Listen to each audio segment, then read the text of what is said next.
Jo Bond Reports Live. I am here at the CSIRO Parkes Telescope. Yes, I am finally here. I made it. And I just want to tell you a tidbit of information. Now, the CSIRO Parkes Telescope is 64 metres in diameter and it's a parabolic dish used for radio astronomy. It is 20 kilometres north of Parkes and 380 kilometres west of Sydney. It is operated by the Astronomy Space Science and a business unit of CSIRO. It operates the Telescope Compact Array near Narrabri in New South Wales and Morpra Radio Telescope in Coonabarabran, New South Wales, and it's developing an Australian SKA Pathfinder telescope in Western Australia. Now, the telescope was built in 1961. Its basic structure has remained unchanged. I'm here. Okay, the surface control system, focus cabin, receivers and computers and cabling have been upgraded, and some parts, many parts, to keep the telescope current. It's now 10,000 times more sensitive than when it was commissioned in 1961.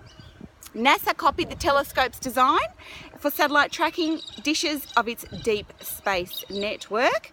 The moving part of the telescope above the concrete tower weighs 1,000 tonnes, more than 2 Boeing 747s. I'll just take a minute to process that, that's a lot.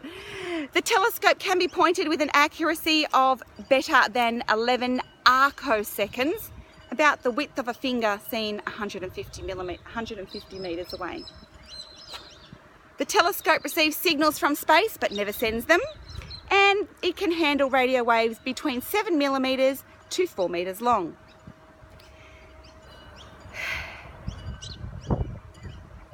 Time to tilt, the maximum tilt is 5 minutes. The time for rotation is 15 minutes. So a 360-degree rotation is 15 minutes.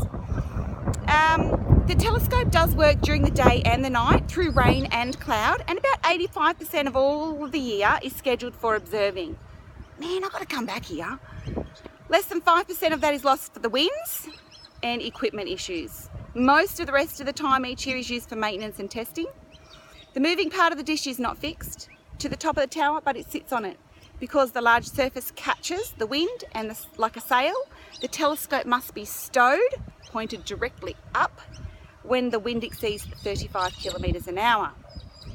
The telescope is used by 300 people each year, and 40% of those users are from overseas.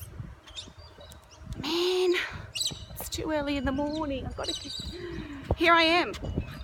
Parkes, the big dish. Jo Bond, check it out live.